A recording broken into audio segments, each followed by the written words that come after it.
Bien, bonjour à tous. Est-ce que Antoine, tu peux me confirmer que tu Parfait, m'entends bien et que tu vois bien mon écran? parfait. Ok, eh bien on va commencer. Donc on va parler maintenance conditionnelle que nous traduisons de l'anglais qui est Condition Based Maintenance, CBM. Donc c'est de la maintenance conditionnelle en français. Et on va détailler un petit peu ça ensemble dans cette session.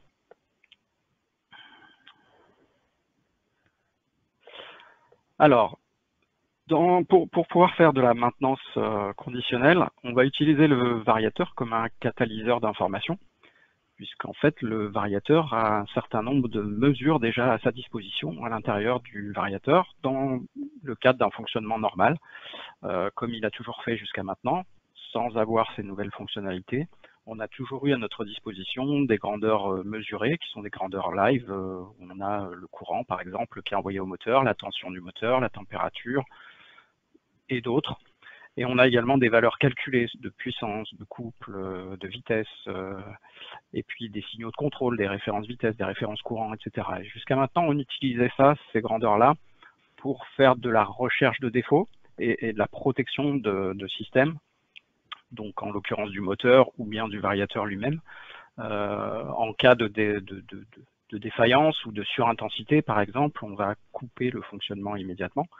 Mais on est aussi dans la partie, là, à ce moment-là, on est déjà dans le curatif, puisque en fait, lorsqu'on détecte une surintensité, par exemple, en général, on va protéger l'équipement, mais en général, il est déjà trop tard pour intervenir sur le process ou bien sur l'équipement, de façon à éviter ce problème.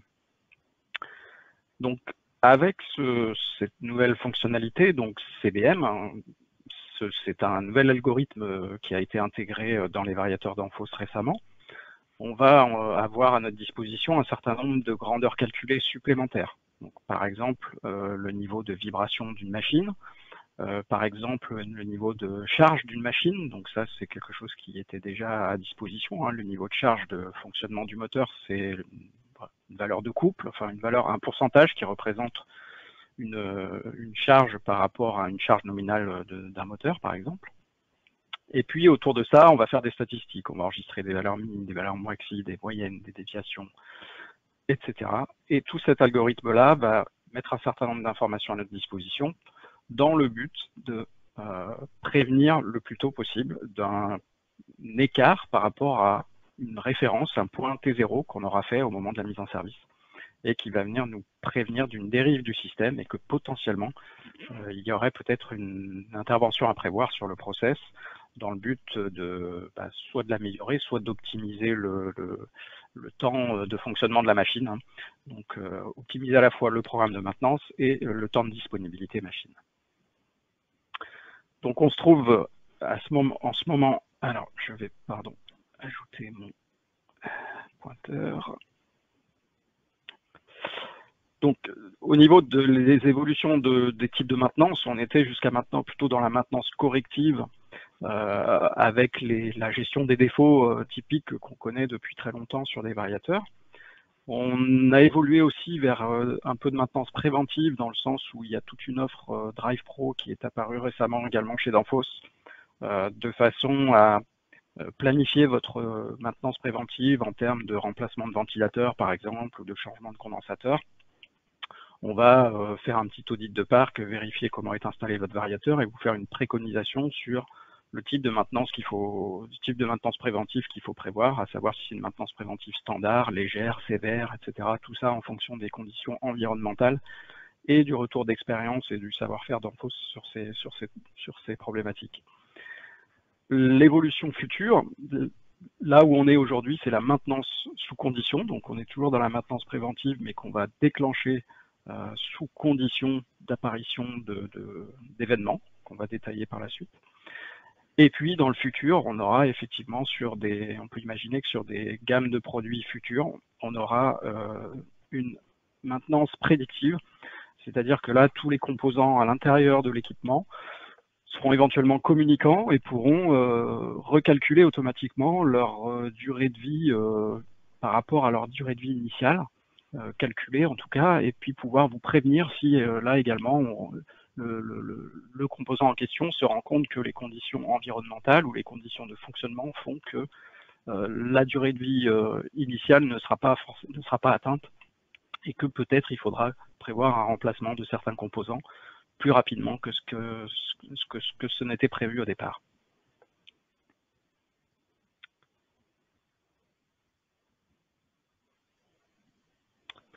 Donc cet algorithme d'Enphos CBM pour Condition Based Maintenance, nous l'avons aujourd'hui disponible sur toute la gamme VLT d'Enphos, que ce soit en Automation Drive FC302, en Aqua Drive FC202 et en HVAC Drive FC102, 103.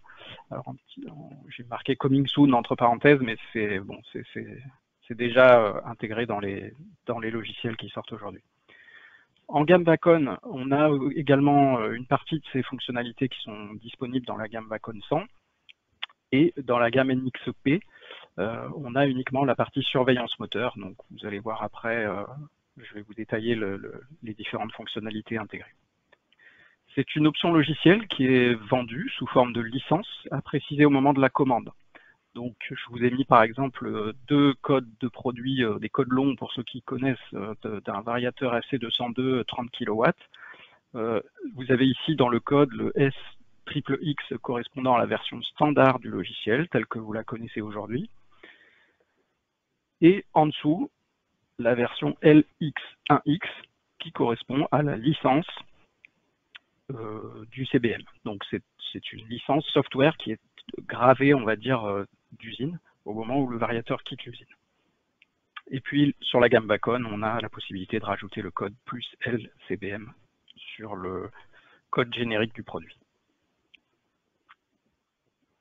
Alors qu'est-ce qu'on a dans ces fonctions CBM? On a 3 fonctions qui sont intégrées, qu'on va utiliser ou pas en fonction du besoin. Mais en tout cas, les 3 fonctions sont livrées, c'est-à-dire qu'à partir du moment où vous activez cette licence, vous avez les trois fonctions à votre disposition. Donc la surveillance des bobinages moteurs, la surveillance de l'enveloppe de charge et la surveillance vibratoire. Chaque fonction peut être activée ou désactivée de manière indépendante, c'est ce que je disais tout à l'heure. Et pour chaque fonction, l'utilisateur choisit si on veut générer des avertissements ou des alarmes. En gros, est-ce que je veux simplement faire clignoter un voyant orange pour vous prévenir qu'il y a quelque chose qui est anormal, mais vous voulez continuer à fonctionner, ou bien est-ce que vous voulez aller jusqu'à l'arrêt de la machine si jamais on détecte une condition qu'on veut éviter.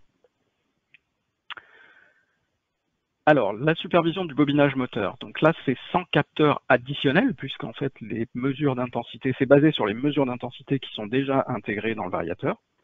Donc, les défauts bobinage moteur, ils se traduisent en général par des pics de courant de court-circuit entre spires qui se développent au fur et à mesure de la détérioration du système d'isolation moteur.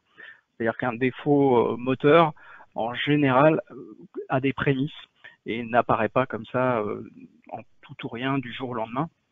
Il y a des signes précurseurs. Donc en analysant la signature du courant moteur et en traitant cette mesure avec des algorithmes qui sont d'ailleurs protégés par des brevets industriels, on peut détecter une dégradation du bobinage en avance de phase et vous prévenir que quelque chose est en train de dériver sur le moteur. Donc cet algorithme intégré au variateur ne requiert aucun capteur, hein, ça je l'ai dit tout à l'heure, et donc le variateur va surveiller les 3 mesures d'intensité, par rapport à toujours une référence, donc on va appeler le baseline, qui est le T0 en fait, hein, la référence, la signature qu'on aura fait à un moment donné où on a lancé le fonctionnement de la machine. Et lorsqu'il y a dérive par rapport à cette référence, on va vous prévenir que quelque chose est en train de dériver. La deuxième fonctionnalité, c'est la supervision de la charge. Donc là, on va faire l'acquisition de la courbe de charge de la machine et générer des alarmes dès qu'on va s'écarter du baseline ou de la signature machine. Donc vous voyez ici sur la partie droite, ça c'est un enregistrement réel qui a été fait dans notre logiciel MCT10 que je vais vous détailler un petit peu plus tard, où vous voyez ici un ensemble de nuages de points qui représentent la charge, l'évolution de la charge sur le moteur en fonction de la vitesse de fonctionnement de la machine. Alors, on a plusieurs nuages de points parce qu'il y a des valeurs mini, maxi, moyennes, etc. Mais on voit en tout cas l'évolution de la courbe de charge en fonction de la vitesse, toujours corrélée à la vitesse. Donc ça, c'est ce qui nous sert c'est notre signature. Et c'est sur cette base-là qu'on va établir des seuils de déclenchement euh, pour pouvoir prévenir de variations de charge, hein, et ainsi vous prévenir de défauts mécaniques, des défauts d'usure, des problèmes de filtre encrassé ou de fuite dans un système de ventilation ou des problèmes de friction mécanique sur des machines qui apparaissent au fil du temps. La troisième fonctionnalité, c'est la surveillance des vibrations. Donc là, c'est la seule des trois fonctions qui nécessite l'installation d'un capteur externe, donc un capteur de vibration standard avec une sortie 420 milli, et qui va être connecté en fait sur une des entrées analogiques du variateur. Ce capteur de vibration, c'est un capteur tout à fait standard qui vous donne une vitesse de déplacement de votre machine en millimètres par seconde, et ça fait de la surveillance de niveau global.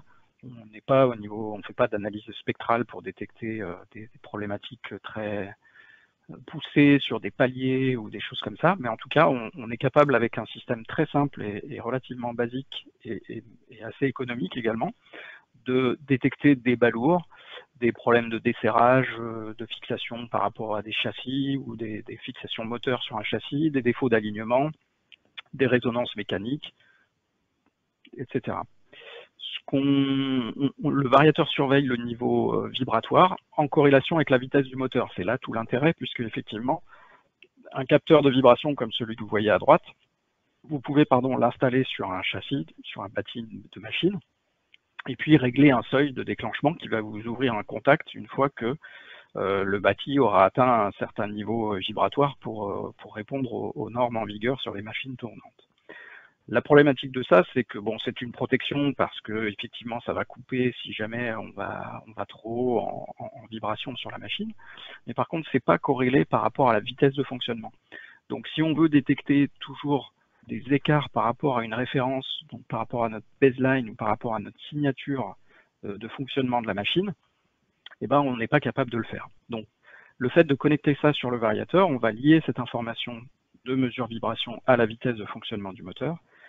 Et ainsi, on va pouvoir surveiller en permanence un écart par rapport à une courbe d'apprentissage qu'on aura fait auparavant et dont on va parler également par la suite. Au niveau mise en œuvre, voilà comment ça se passe. Je vous en ai déjà un petit peu parlé. L'ensemble de ces fonctionnalités sont basées sur l'enregistrement, l'acquisition d'une signature qu'on appelle dans le produit qui s'appelle le baseline. Donc, c'est ce qu'on va enregistrer avant d'activer ces fonctionnalités-là. On va venir prendre une image, en fait, du fonctionnement de la machine. Donc, pour le moteur, on va venir prendre une image d'un fonctionnement normal des mesures d'intensité. Pour l'enveloppe de charge, on va venir, comme ici, prendre la courbe de charge de la machine lors d'un fonctionnement qu'on considère normal et cohérent par rapport au fonctionnement dans le process. Et puis également pour la vibration, on va également faire l'acquisition de la signature vibratoire de la machine sur toute la plage de vitesse, ou en tout cas sur celle qu'on aura définie. Et ça va nous donner, donc ça va être des informations stockées dans le variateur, et les trois surveillances dont on vient de parler se baseront toujours sur cette partie-là. Pour faire cet enregistrement de la signature, on a deux possibilités, puisque soit on a la chance de pouvoir faire fonctionner la machine au moment où on est sur site, je dirais, de faire fonctionner la machine avec les conditions process qui sont les bonnes pour avoir, par exemple, une enveloppe de charge qui soit cohérente, parce que si on fait ça avec si on fait le baseline au moment où il n'y a pas les conditions de process, ce ne sera pas représentatif. Donc, si toutes les conditions sont là et qu'on peut faire fonctionner la machine et qu'elle est disponible, on a le mode baseline run, où on va faire l'acquisition de la signature, donc au moment de la mise en service. Donc on choisit sur une durée de 1 minute à 2 heures. Bon, le variateur va, un petit peu comme une AMA pour ceux qui connaissent, une reconnaissance du moteur. C'est une petite procédure manuelle où on va définir, d'ailleurs je vais la détailler par la suite, mais On va définir une vitesse mini, une vitesse maxi, et le variateur va balayer cette plage-là et faire l'acquisition des mesures pendant ce temps-là. La deuxième possibilité, c'est si on n'a pas, justement, au moment où on veut faire cette mise en service, on n'a pas les conditions process ou les conditions de fonctionnement machine ou la disponibilité machine pour pouvoir faire cette acquisition sur le jour J. À ce moment-là, on a le mode online baseline où on va lancer la machine en exploitation normale et on va donner au variateur une durée maximum pendant laquelle il va essayer de faire l'acquisition des points de toute la plage de vitesse. Et là, on va pouvoir le faire jusqu'à 6 mois. Et ça va se faire en fonctionnement normal. C'est-à-dire que la machine fonctionnera normalement. Pendant ce temps-là, le variateur observe et enregistre les données. Et une fois que l'ensemble des données, l'acquisition est terminée, on peut à ce moment-là procéder au réglage des seuils et activer ces fonctionnalités. Alors, toujours au niveau mise en œuvre, donc comment ça se passe? La plage de vitesse balayée, elle est divisée en 20 zones avec mémorisation des valeurs. Donc pour chaque point de fonctionnement, on va enregistrer, enfin le variateur enregistre la valeur mini, la valeur maxi, la moyenne et la moyenne plus ou moins 3 écarties. Pour chacune des fonctionnalités, ensuite, on va venir positionner des seuils d'alarme. Donc TH, c'est threshold, c'est comme ça que ça se dit en anglais, et c'est le terme qui est utilisé actuellement dans l'outil MCT10 pour le réglage de ces seuils. Et on va pouvoir donc générer des seuils soit en valeur absolue, donc ça va être un seuil qui sera constant quel que soit le point de fonctionnement vitesse, ou alors un offset. Donc ça, c'est le cas que vous avez actuellement sur la partie droite. Ici, vous avez l'enveloppe de charge et vous voyez que les trois seuils, jaune, orange et rouge, sont des seuils de type offset par rapport au baseline. Donc en fait, c'est une fenêtre de tolérance et on indique que à partir du moment où on va sortir de cette fenêtre de tolérance, on va générer des avertissements ou des alarmes. Également dans MCT10, on a la possibilité après de voir en fonctionnement, donc ça c'est ce qu'on voit à droite, vous voyez ici un fonctionnement par exemple d'un niveau vous voyez le point de fonctionnement du niveau de vibration de la machine. Donc là on a augmenté la vitesse, le niveau de vibration de la machine a augmenté et est passé au-delà de la ligne rouge. Donc au bout d'un certain temps, il y a une petite tempo d'une dizaine de secondes dans ce cas-là, on va avoir l'apparition d'une alarme vibration avec le code A512 sur l'afficheur du variateur. Donc, dans ce petit plugin qui est là, qu'on va détailler par la suite, on a les trois fonctionnalités. On peut voir le fonctionnement en live et voir où se trouve le point lorsque la machine fonctionne. Donc ça, c'est aussi quelque chose d'assez intéressant pour la mise en service. Ça reste assez abordable et facile de mise en œuvre. Enfin, l'intégralité de ces données mesurées et calculées, elles sont disponibles puisqu'elles sont dans le variateur. Et après, on peut les mettre à disposition, soit via un cloud sécurisé Danfoss. Donc ça, c'est une offre Drive Pro de Danfoss, qui va être déployée cette année, ou moyennant une infrastructure informatique, les données vont être poussées dans un cloud et après, depuis n'importe quel accès Internet, vous aurez accès à ces machines et à ces équipements, donc à chacun des variateurs, avec historisation des données pour pouvoir enregistrer ce qui s'est passé sur la semaine dernière, le mois dernier ou que sais-je encore. Soit ces données, vous pouvez aussi les lire, les stocker, les traiter physiquement dans une architecture classique d'automatisme, sans forcément passer par un cloud Danfoss, etc. L'ensemble des données est disponible dans le variateur, donc avec n'importe quel automate connecté sur un réseau de communication, on va pouvoir lire ces informations et éventuellement les stocker dans un système informatique dédié. Donc vous êtes en gros toujours propriétaire de vos datas, c'est ça le point important, c'est-à-dire que les données ne sont pas uniquement disponibles si vous êtes connecté sur le cloud, puisque les données sont dans le variateur.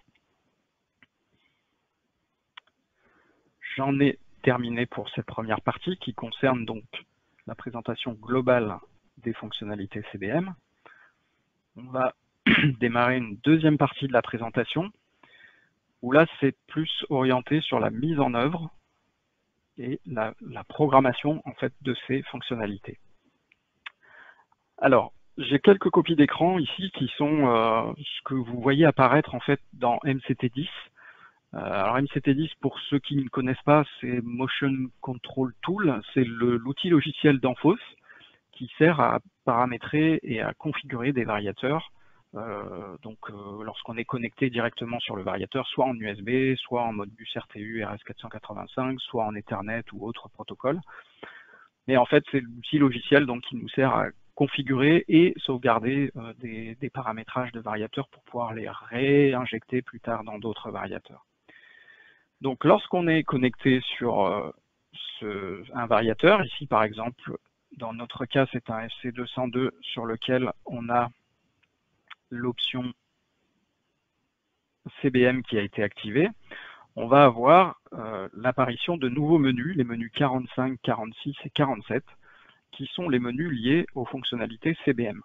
Donc ça, ce sont des menus typiquement que vous ne voyez que lorsque la licence logicielle a été activée. Sur un variateur standard pour lequel cette licence logicielle n'est pas activée, on n'aura pas accès à ces menus-là. On a également, donc, ici sur la partie gauche, la représentation de l'architecture des menus lorsqu'on est connecté, ici dans notre cas, en USB sur un variateur FC202. Donc on a la liste de tous les paramètres qu'on retrouve ici, comme habituellement, et puis en dessous, on a toujours eu un ensemble de petits outils qu'on appelle des plugins. Ce sont des petits outils logiciels qui servent à configurer ou à paramétrer des fonctionnalités spécifiques. Et là, en l'occurrence, on en a un nouveau qui apparaît, qui est le petit plugin Condition Based Monitoring. Donc lorsqu'on va cliquer sur ce plugin, on va arriver ici, sur une page où on a 4 boutons avec 4 choix possibles, et qu'on va détailler ensemble. Donc le premier choix, dans les 2 premiers boutons, ça concerne tout ce qui est acquisition du baseline, donc enregistrement de la signature. Et comme je vous ai expliqué tout à l'heure, le baseline, on a 2 possibilités. Donc le baseline run, qui est la création immédiate de la signature, et elle sera stockée dans le variateur et servira de base pour les 3 surveillances dont on vient de parler précédemment.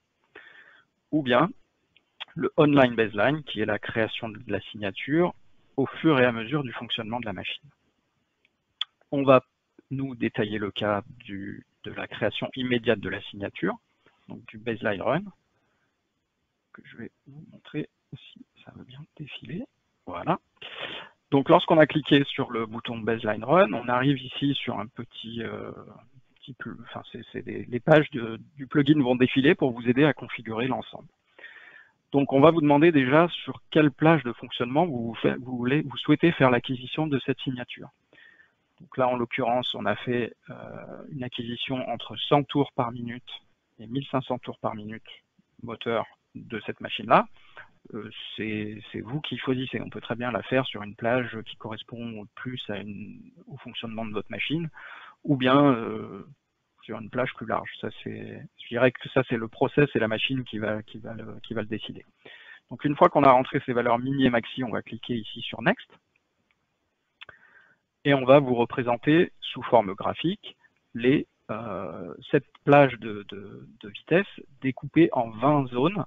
Comme je vous ai expliqué tout à l'heure, la plage de vitesse est découpée en 20 points.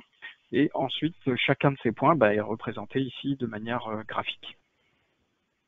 On va également entrer ici une durée d'acquisition du baseline. Donc ça va de 1 minute à 2 heures. Donc là, pour l'exercice, on l'avait fait sur 1 minute pour que ça aille un peu plus vite.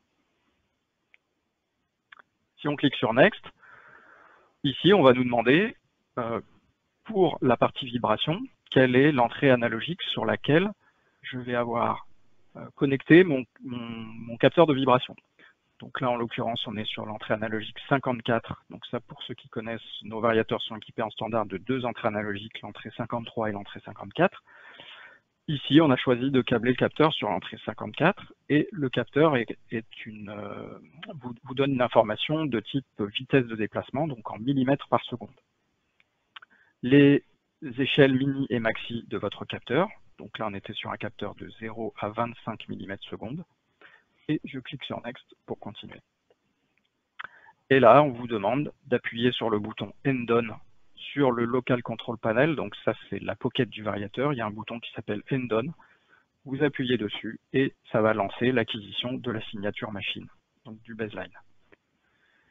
Une fois qu'on fait ça, donc une fois qu'on appuie sur End On, on va avoir le bar graph ici qui va défiler pour vous indiquer le temps restant à la création de ce baseline.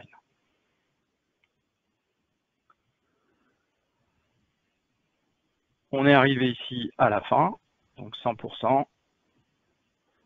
Le bouton Next devient actif et on peut cliquer dessus. Une fois qu'on a fait ça, on se retrouve dans le menu général. Et qu'est-ce qu'il nous reste à faire maintenant? Il nous reste à paramétrer et positionner nos seuils de déclenchement qui vont servir justement à vous prévenir si on constate une dérive par rapport à la signature qu'on vient d'enregistrer. Donc la signature qu'on considère être un fonctionnement normal de la machine, hein, que ce soit en vibration, sur l'état du bobinage ou sur l'enveloppe de charge. Et derrière, on va venir positionner pour chacune de ces fonctions des seuils de déclenchement. Alors les seuils, on a également différentes possibilités. On a pris l'exemple ici qui est probablement le plus simple, c'est la signature enveloppe de charge. Donc ça, c'est, vous voyez ici que j'ai un onglet qui représente load, donc le niveau de charge, où on vous représente graphiquement l'évolution de ce niveau de charge par rapport à la vitesse de fonctionnement de la machine qui est sur l'axe des abscisses. Donc maintenant, vous allez devoir positionner en fait vos seuils de déclenchement par rapport à ce baseline-là. Donc qu'est-ce que vous considérez vous comme étant un fonctionnement normal? Qu'est-ce qu'on considère comme étant un fonctionnement qui commence à dériver un tout petit peu, qui dérive encore un peu, ou qui carrément sort de la fenêtre et qui nécessite un arrêt immédiat de la machine peut-être. Ici, on vous représente également, donc là je suis passé sur l'onglet vibration, où vous voyez sous forme graphique également votre niveau de vibration machine corrélé à la vitesse de fonctionnement. Donc là c'est un peu plus disparate parce qu'on était sur un châssis qui vibrait pas mal sur un petit banc de démo. Mais en tout cas, bon, on voit l'ensemble des points qui ont été enregistrés pendant le baseline. Également la signature moteur, ça c'est beaucoup moins représentatif, mais en tout cas, c'est là. Alors maintenant, qu'est-ce qu'on a à notre disposition pour régler ces seuils? Alors on a d'abord, donc je vous le rappelle, il y a 3 seuils. Il y a un seuil d'avertissement 1, un seuil d'avertissement 2 et un seuil d'alarme. Le seuil d'alarme va vous faire une alarme et arrêter la machine. Les 2 premiers, les avertissements 1 et 2, ne vont vous faire que de l'avertissement sur la pocket ou par un bus de terrain, vous faire monter un bit à 1. Mais dans les 2 cas, on n'arrêtera pas le fonctionnement de la machine. Donc là, pour chacun de ces 3 seuils, on a la possibilité de mettre des tempos, hein, évidemment. On va définir que si on sort de la fenêtre plus de 10 secondes dans notre cas, à ce moment-là, on génère l'information et pas en dessous. Et ensuite, donc pour gérer les niveaux de déclenchement des seuils, on va avoir besoin de renseigner 3 informations. La première, c'est quel enregistrement statistique on va utiliser du baseline. C'est-à-dire que quand on a fait l'acquisition de la signature tout à l'heure, je vous ai dit, il va stocker dans la mémoire du variateur les valeurs mini, les valeurs maxi, la valeur moyenne plus ou moins 3 écarts-types. Donc quelle est la suite statistique en fait que je vais utiliser pour générer mes seuils? Bon, dans un souci de simplicité, on peut utiliser la valeur moyenne par exemple. Et en fait, donc une fois qu'on a défini qu'on utilisait la valeur moyenne des données statistiques qui ont été enregistrées lors de la signature, on va positionner pour les alarmes et pour les warnings nos seuils de déclenchement.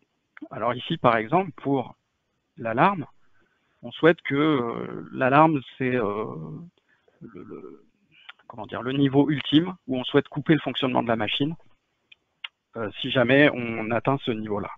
Donc on dit qu'on utilise une alarme de type, enfin un seuil de déclenchement pardon, de type absolu, et on va considérer que si on dépasse les 100%, on est en alarme, et si on est en dessous de 0, on est en alarme. Bon, en dessous de 0, ça n'a pas beaucoup de sens, parce que là, c'est sur un niveau de charge, donc une charge en dessous de 0, c'est compliqué. Mais en tout cas, dans notre cas, on va surveiller uniquement la surcharge, et on va considérer que si on dépasse les 100% de charge nominale du moteur, on a quelque chose qu'on considère anormal et qui va devoir déclencher l'arrêt de la machine.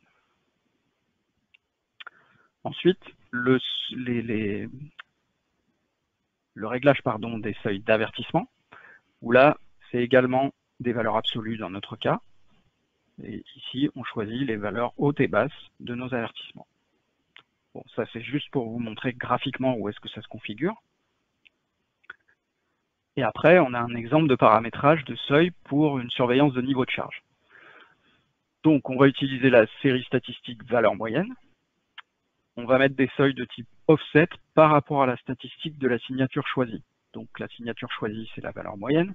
Et donc, on va positionner nos seuils avec des offsets qui seront plus ou moins une plage en fait de fonctionnement plus ou moins autour de la signature. Donc on veut que l'avertissement 1 soit activé si le niveau de charge est en dehors de la plage plus ou moins 20 autour de la signature, l'avertissement 2 en dehors de la plage plus ou moins 30, et l'alarme si le niveau de charge est en dehors de la plage plus ou moins 40. Donc ici, à quoi ça ressemble dans ce cas-là, c'est qu'on utilise la valeur moyenne des statistiques, on utilise des alarmes de type offset, donc on va copier le baseline statistique et appliquer un offset. Le texte est peut-être un petit peu difficile à comprendre, mais c'est en tout cas le mot important à retenir, c'est offset. Et là, on va dire que l'alarme basse, c'est 40 en dessous du baseline, et l'alarme haute, 40 au-dessus du baseline. Donc si on s'écarte de plus ou moins 40 autour de la valeur moyenne du baseline qu'on a enregistré, on considère qu'il faut arrêter la machine et générer une alarme. C'est ça que ça veut dire. Pour les niveaux d'avertissement, et ben là on va retrouver au niveau de l'avertissement 1, plus ou moins 20 autour du baseline, et pour l'avertissement 2, plus ou moins 30 autour du baseline. Une fois qu'on a correctement réglé ici nos choix et nos valeurs numériques, on va cliquer sur générer, ce qui va générer les profils en fait de déclenchement d'alarme dans le variateur. Et enfin, si on retourne dans le plugin et dans l'onglet charge, on va pouvoir représenter de manière graphique les réglages qu'on vient de mettre en place. Donc on voit que la valeur moyenne, en fait, c'est ici, c'est la courbe de la baseline qui est représentée par les petits carrés bleus. Donc on voit qu'ici, elle est là, cette courbe. Et autour de cette courbe, on a nos seuils de déclenchement. Donc on utilise la première fenêtre qui est de moins 20 autour du point qui est là, plus 20 autour du point qui est là pour ce point de vitesse particulier. Le deuxième seuil, 30, moins 30. Le troisième seuil, 40, moins 40. C'est facile, le premier jaune, le deuxième orange, ça vous fait rien sur le fonctionnement de la machine. Le troisième rouge, ça vous fait un arrêt de la machine. Mais encore une fois, vous pouvez également choisir de ne pas utiliser cette alarme-là si vraiment vous ne voulez pas déclencher votre machine. C'est vraiment totalement configurable.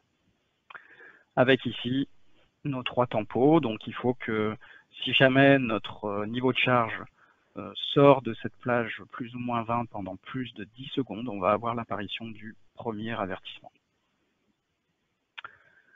En monitoring, si je vais dans le plugin, dans la fonction monitoring, et que je vais visualiser le niveau de charge en instantané, on va voir ici ce point vert qui va représenter le niveau actuel de charge, qui va évoluer en fait en fonction de la vitesse de fonctionnement de la machine. Ici, dans notre cas, j'étais à 776 tours minute.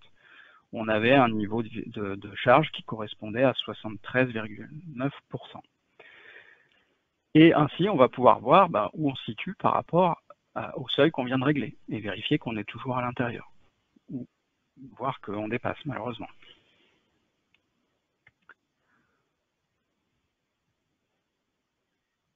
Voilà pour la partie mise en œuvre. J'en ai terminé sur cette partie-là. Nous avons 40 minutes. On est un petit peu en avance sur le timing. S'il y a des questions, Antoine, si tu vois des Alors, questions. merci beaucoup. Ouais. Oui, il y en a déjà une. Merci à Depuis tous, quand la effectivement. fonction CBM? Ouais. Depuis quand la fonction CBM est-elle disponible sur les variateurs et peut-on l'installer ensuite avec un upgrade?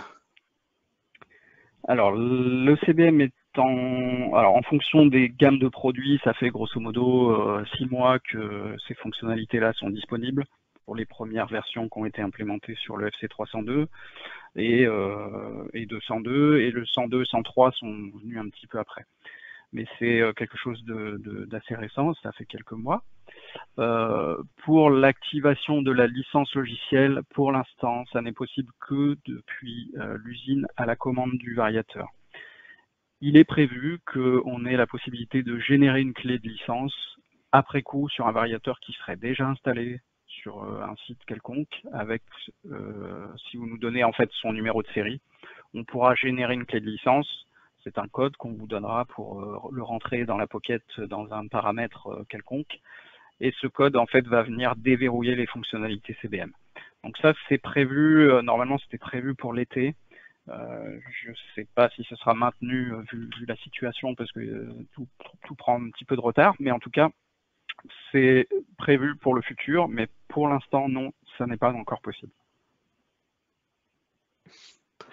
Alors, est-ce que la fonction CBM ne va-t-elle pas poser problème sur les navires de marine marchande puisque l'on a déjà un IAS sur le PC machine? Comme je comprends la question, est-ce qu'il y a possibilité de rentrer en conflit avec d'autres solutions qui feraient de la maintenance préventive conditionnelle? Bah, je dirais que s'il y a risque de conflit potentiel, à ce moment-là, on a le choix de ne pas utiliser, je dirais, les fonctionnalités CBM dans le variateur.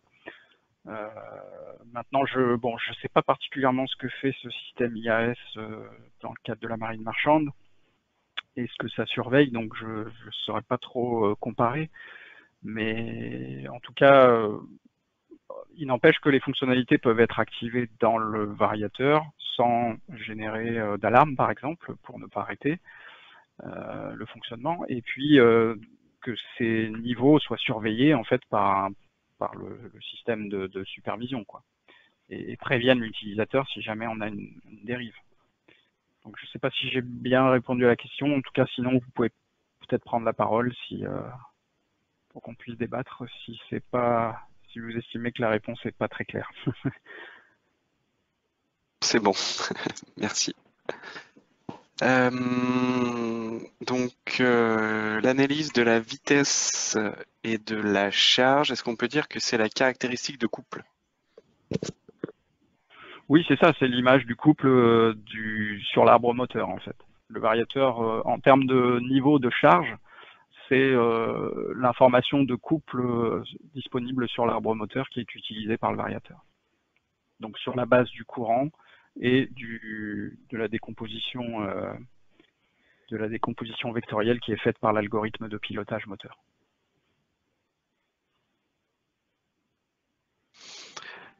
Alors, quelle est la durée ou la capacité de stockage disponible sur le cloud? Est-ce qu'on peut stocker une semaine ou des mois, des années? Très bonne question. Je n'ai pas la réponse. Je pense que ça dépendra des tailles de serveurs. Maintenant, comment c'est décliné dans le cadre de nos propositions Drive Pro, j'ai en tête une semaine, mais je n'ai pas la réponse exacte à cette question-là. J'imagine qu'après, c'est qu'une question d'infrastructure de serveur, hein, et de taille de, de mémoire, en fait, pour pouvoir enregistrer les données. Mais j'ai pas la réponse exacte à cette question pour l'instant, en tout cas. On va se, on va se renseigner. Pas de souci.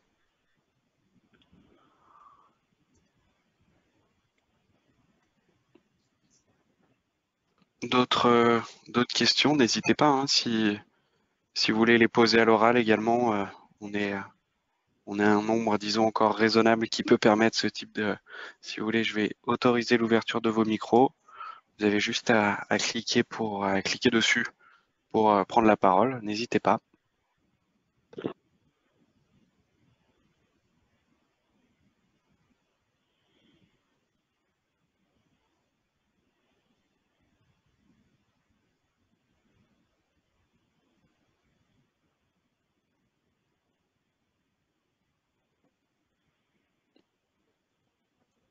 Oui, par exemple, il y a une personne qui a levé la main. Je ne sais pas si c'était volontaire ou non. Jacques Guillevic. Si vous avez une question, n'hésitez pas.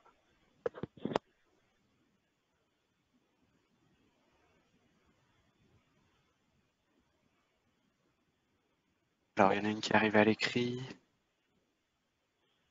Euh, Comment vous faites pour vérifier la fiabilité des protections électriques si elles sont implantées sur le variateur de vitesse? Comment faites-vous pour vérifier la fiabilité des protections électriques si elles sont implantées sur le variateur de vitesse? Alors, je suis pas certain de comprendre complètement la question, mais en tout cas, dans les fonctionnalités CBM, on va pas surveiller les protections électriques qui sont installées sur le variateur. Donc, si on parle de protection électrique amont, type disjoncteur ou fusible, là, c'est pas du tout l'objet de ces fonctionnalités-là. Et si on parle des protections type surveillance, enfin des protections normatives en fait de surintensité, protection thermique moteur, etc. Bah ça vient en complément, ça vient en parallèle.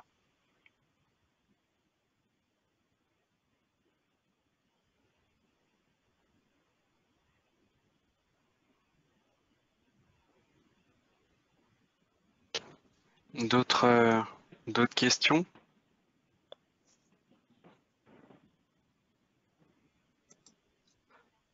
Est-il possible d'anticiper le taux d'empoussièrement d'un variateur?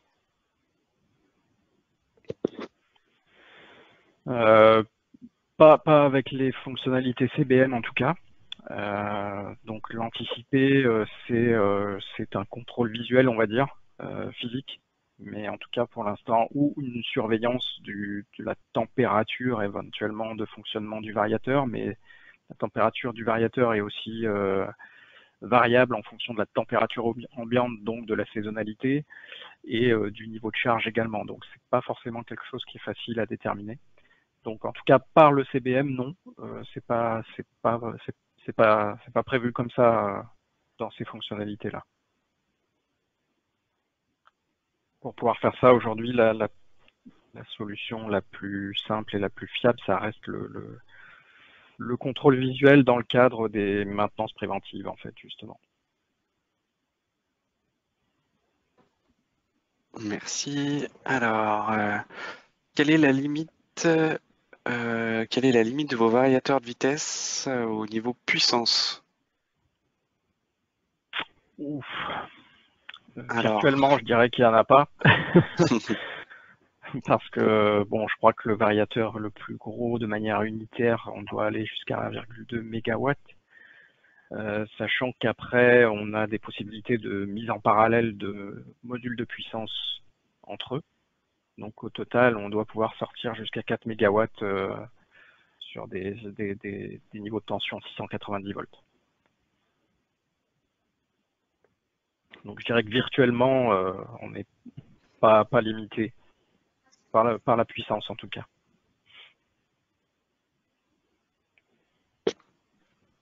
alors, on ajoute un capteur d'amplitude vibratoire. Pourrait-on également avoir les températures moteur, carcasse, palier? Oui, ça c'est Alors les déjà... températures, ouais, c'est déjà, en fait, on a déjà des cartes d'acquisition. Alors en standard, vous pouvez rentrer des sondes de protection CTP sur les entrées variateurs pour faire la protection thermique. Si on a besoin de capteurs un peu plus évolués, type PT100, PT1000, on a également des cartes options qui se branchent sur le variateur qui permettent de relier ces capteurs et de faire également la surveillance et le déclenchement en fait en température pour le moteur. Mais on va dire que c'est un petit peu différent des fonctionnalités CBM telles qu'on vient de les présenter là. On ne va pas utiliser en tout cas les fonctionnalités CBM pour gérer la protection thermique moteur. Alors, vous parliez tout à l'heure alors j'en déduis que c'est de l'enregistrement de la signature, la baseline, d'1 minute à 2 heures. Pour vous, quel est l'optimal? Alors là, c'est très difficile à dire parce que c'est vraiment dépendant du type de machine et du type de process. Donc, il n'y a pas d'optimal ou de non optimal. Je veux dire, c'est qu'une question de bon sens presque en fonction du type de process sur lequel on travaille derrière. Si on a une machine qui fait évoluer des données process de manière très rapide, et ben on va pouvoir faire un enregistrement sur 1 minute parce qu'on sait que ce sera représentatif. Par contre, si c'est sur une machine type, je sais pas, gestion de température ou de débit d'air ou de choses comme ça sur des réseaux qui sont très grands et qui ont des inerties importantes en termes de réaction process, et bien là, on va plutôt faire un enregistrement plutôt sur 2 heures, puisqu'on sait qu'un changement de vitesse, par exemple, ne se traduira sur le niveau de charge que peut-être 5 minutes plus tard. C'est comme ça qu'il faut le déterminer. Donc il n'y a pas de recommandation particulière parce que c'est vraiment très dépendant du type de machine et du type de process sur lequel on travaille.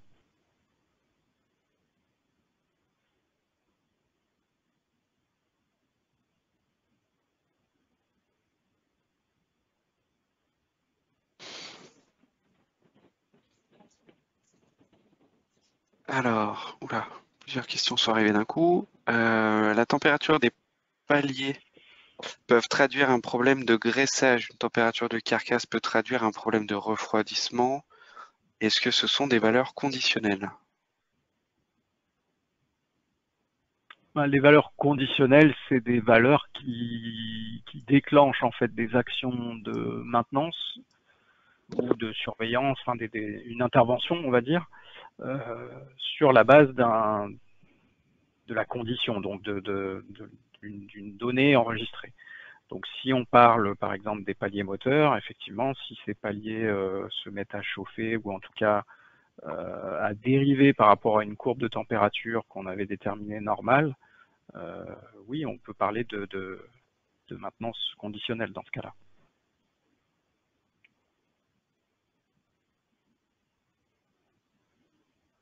Ai-je répondu à la question?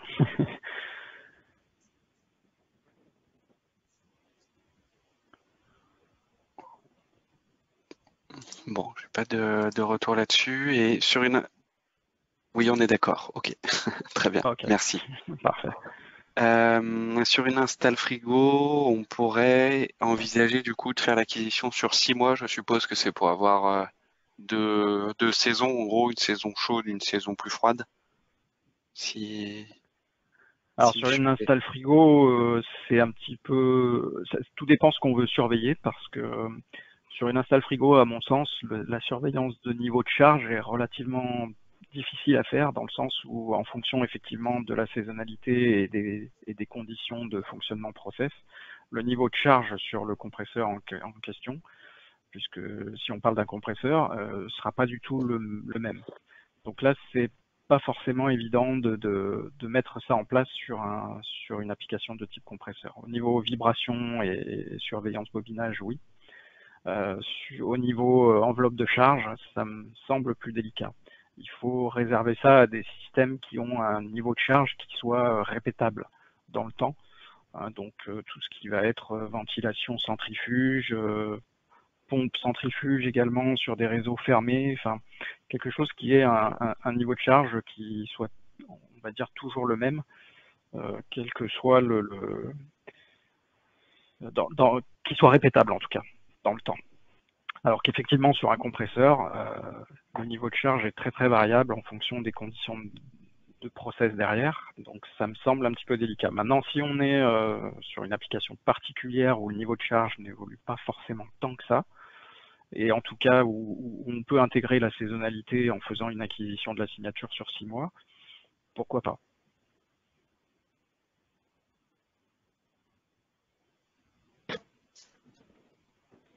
Ok, j'ai une question qui est arrivée par mail également.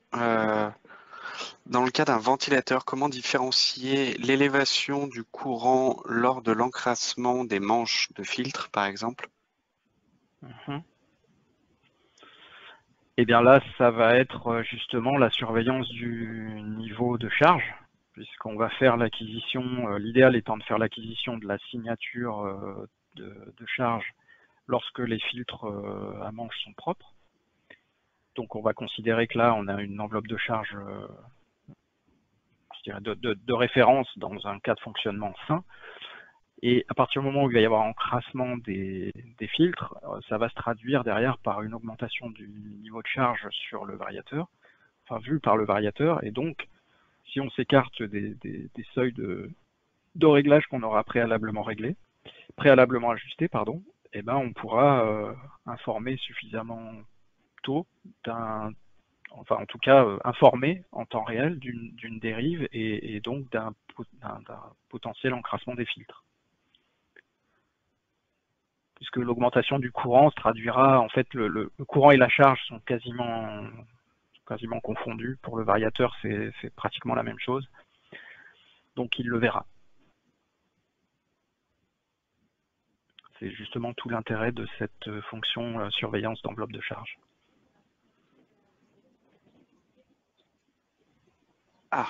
Y a-t-il une possibilité d'asservir le warning 2 à la vitesse afin de réduire les vibrations ou d'utiliser le bypass de fréquence? Alors, pour les vibrations, on va pouvoir utiliser les bypass de fréquence tels qu'on les a déjà aujourd'hui dans le variateur. Il y a déjà des fonctionnalités bypass de fréquence, donc ça reste toujours d'actualité, c'est-à-dire qu'on va toujours les utiliser si on en a besoin. Et après, au niveau vibration, enfin au niveau des seuils de déclenchement, pardon, là on peut faire un peu ce qu'on veut, c'est-à-dire que si je cherche, non, voilà, ouais, je vois pas les seuils là, mais j'ai pas une courbe, mais en tout cas ici par exemple ce point-là, je sais pas si vous voyez encore mon écran, ce point-là sur la courbe qui correspond au niveau 2, bon là on est sur une détection de niveau de charge, hein, mais c'est le même principe en tout cas dans l'onglet vibration. Ce point qui est là, je peux très bien le cliquer, le prendre et le déplacer plus haut. C'est-à-dire considérer que pour ce point-là en particulier, il y a un risque de résonance et donc la surveillance vibratoire ne doit pas être active dans cette plage-là.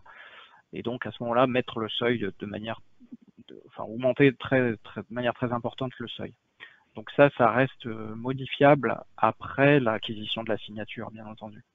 Donc c'est quelque chose qu'on peut, je pense, gérer comme ça.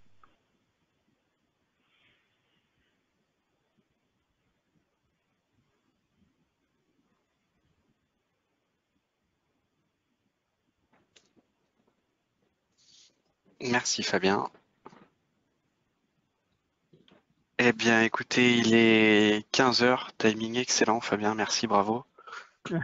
S'il n'y a pas d'autres questions, on va clôturer là. Encore une fois, prenez soin de vous. Vous recevrez la présentation d'ici fin d'après-midi.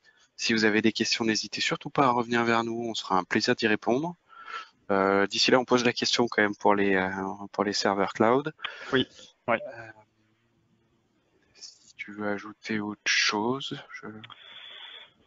non, je pense que j'ai balayé l'ensemble, donc n'hésitez pas, comme le dit Antoine, si vous avez d'autres questions, vous aurez nos coordonnées dans les mails qui vont suivre. N'hésitez pas à revenir vers nous si vous avez d'autres questions qui viennent par la suite.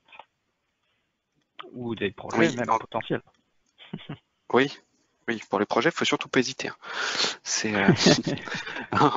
Encore un grand merci d'avoir participé à cette session. Demain matin, les applications carrière et cimenterie. Alors je sais que j'ai reconnu des noms dans les participants. Je sais que vous y avez déjà pour certains participé. Si c'est pas le cas, n'hésitez pas à vous inscrire. On vous retrouvera avec plaisir demain matin. D'ici là, prenez Merci encore à soin tous. de vous et très bonne journée à vous. Très bonne journée. Au revoir. Au revoir.